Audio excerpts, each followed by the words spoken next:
فصام تاريخ تنكي خزبل قدر عمره تعرف تدقم على خلالله دقم دقم دقم دقم ويش ناس تاريخ دقم دقم دقم دقم دقم كي نزع ودقم سلام كما يتوعلو زخبركم تخطاتلتي مدبنا نلوم خا ኣብ ሁሉ ኩነታት ግጭት ሃገር እስራኤልን ፍልስጤምን ኣመልኪቱ ዝወፀ ጽሑፍ ናባኹም ነብሎ ምክትታልኩም ንዕድም ከም ዝፍለጥ ሃገር እስራኤል ሒደት ጥራይ መዳርግቲ ዝርከቦ ልዑል ወተሃደራውን ስለያውን ዓቕሚ ትውንን ምዃና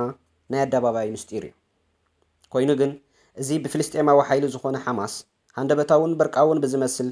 ሓደጋ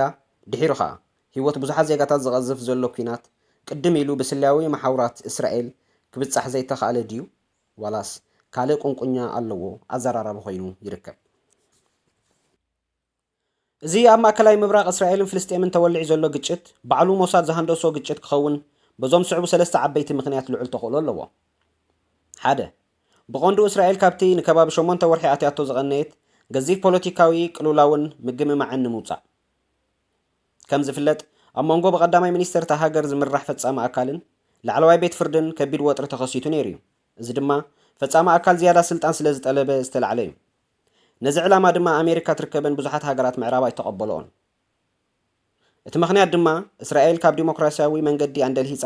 ናብ ምልኪ ተንሸራተት ኣላ ብዝብል ምጉት እዩ ፈጻሚ ኣካል ዝያዳ ስልጣን ዝጠለበ ግን ብምኽንያት እቲ ብሰንኪ ኩናት ዩክሬን ዓለምና ብሓፈሻ ኤውሮፓ ድማ ብቐንዱ ተዓዚባቶ ዘላ ናይ ኣሜሪካ ሓደገኛ ፀወታ እዩ ኣሜሪካ ንናይ ስግረ ባሕራዊ ፀቢብ ረብሓ ክትብል ንዝኾነት በዓል ኪዳነይ ትብላ ሃገር ገንሸል ክትገብራ ድሕር ከም ዘይትብል ንተጓንፎ ኤውሮፓ ብፍላይ ድማ ጀርመን መምሃሪ ኮይኑ እዩ ክልተ እቲ ብኻልኣይ ደረጃ ዝስራዕ ዕላማ ሞሳድ ካብዚ ግጭት እስራኤል ናይ ምስፍሕፋሕን ጎበጣን ዕያኣ ክተሰላስል እኹል መምኽኔታ ንምርካብ እዩ እስራኤል ንምምስራት ርእሰ ምምሕዳር ፍልስጤም ብኸፊል ተቐቢላቶ ፀኒሓ ምምስራት ናፃ ልዕላዊት ሃገረ ፍልስጤም ግን ከም ቀይሕ መስመር እያ ተሓስቦ እዚ ድማ ምስቲ በብዓመቱ ሓደስቲ ሰፈራታት ኣይሁድ ብምስራሕ ናብ ዞባ ቃዛን ምዕራባዊ ገማገምን እተካይዶ ምስፍሕፋሕ ክጥዕማን ኣብ መወዳእታ ኣይሁድ ይኹን ዓረብ ብዜግነት ዝነብሩላ ስም ፍልስጤም ተሓኺኹ ጽዮናዊት ሓንቲ እስራኤል ንምፍጣር ዝዓለመ ውዲት እዩ ሰለስተ እቲ ሳልሳይ ምኽንያት ድማ ኣብ ርእሲ ከም ኢራን ዝኣመሰለ ሃገራት ነገር ምድላይ እዩ ባይቶ ኢራን ይኹን ላዕለዋይ መራሕቲ እታ ሃገር በዚ ናይ ጉጅለ ሓማስ መጥቃዕቲ ኣብ ዳንኬራ እዮም ዝርከቡ ዘለዉ ካብኡ ሓሊፎም ድማ ናይ ዕጥቅን ሎጂስቲክን ሓገዝ ከም ዝገበሩ ብተመሳሳሊ ክቕፅሉ ምዃኖም መግለፂታት የውፅኡ ኣለዉ ሰመዚ እስራኤል ብፖሊሲ ምምሕዳር ባይደን ኣብ ርእሲ ኢራን ተናዲዶም እዮም ፀኒሖም እዚ ድማ ዋሽንተን ንኹነታት እታ ሰብ ኪዳና ዝፀንሐት ስዑድ ዓረብ ተዓዚባ ምስ ኢራን ክትላሳለስን ልኡም ዲፕሎማሲ ክትክተልን ምዕዛቦም እዩ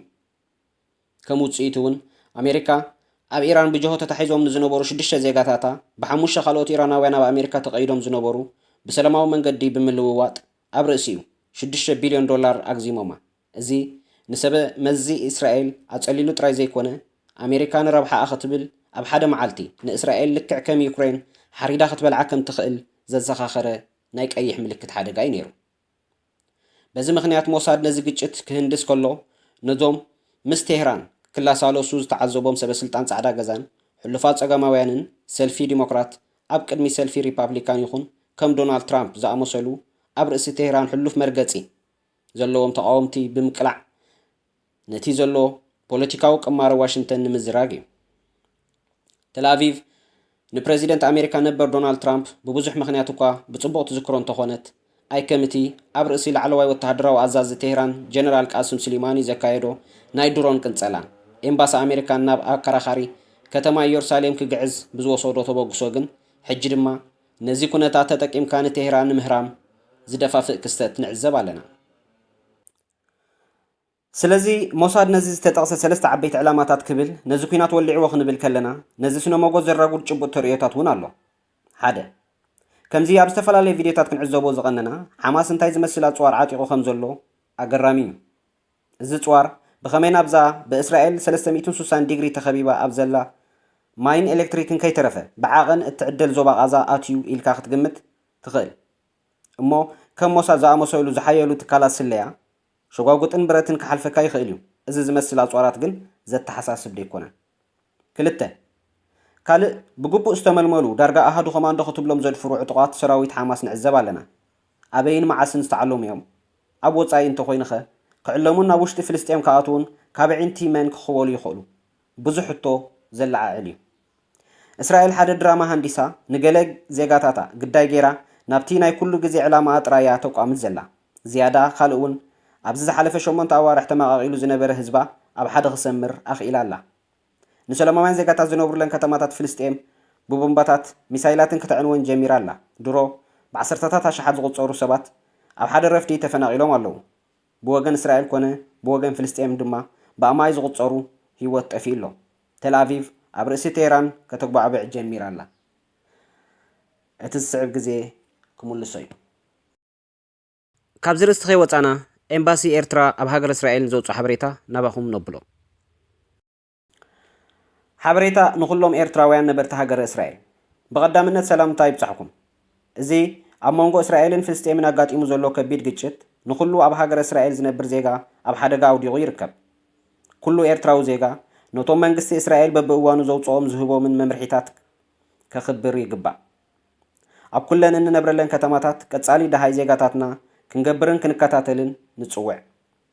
ኤርትራዊ ዜጋ ሓደጋ ወይ ፀገም ምስ ዘጋጥሞ ቀልጢፍና ንኤምባስን ማሕበረኮም ኤርትራን ሓበሬታ ክትህቡ ንጽውዕ ኣብዚ ሳልስቲ ብዝተገብረ ምክትታል ዛጌት ኣብ ልዕሊ ኤርትራውያን ዘጋጠመ ሓደጋ ዝበፅሓና ሓበሬታ የለን ኩሉ ትልእኽዎ ሓበሬታ ብጽሑፍ ቴክስት በዝን ዝስዕባ ቁፅሪ ቴሌፎናት ክትጥቀሙ ንሕብር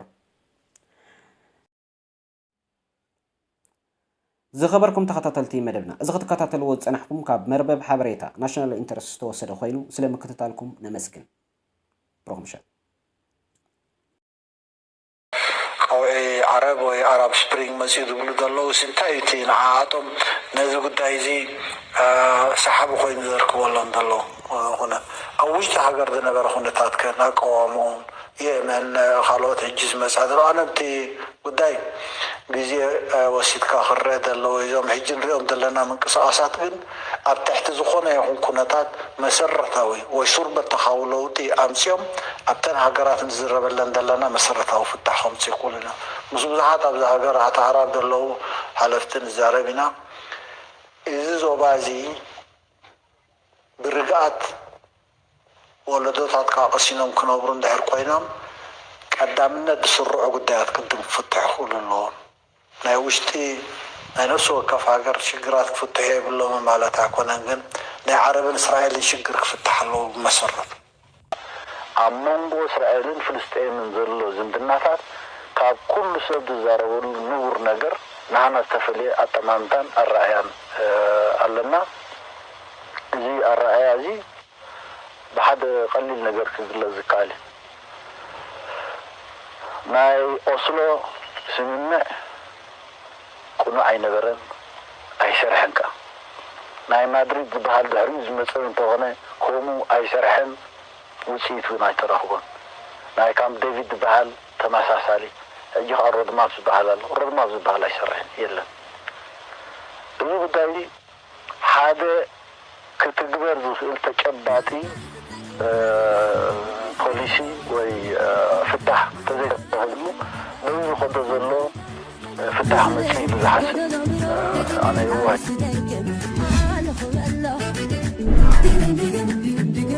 نزل عارف دقم دقم دقم دقم دقم كي نزع ودي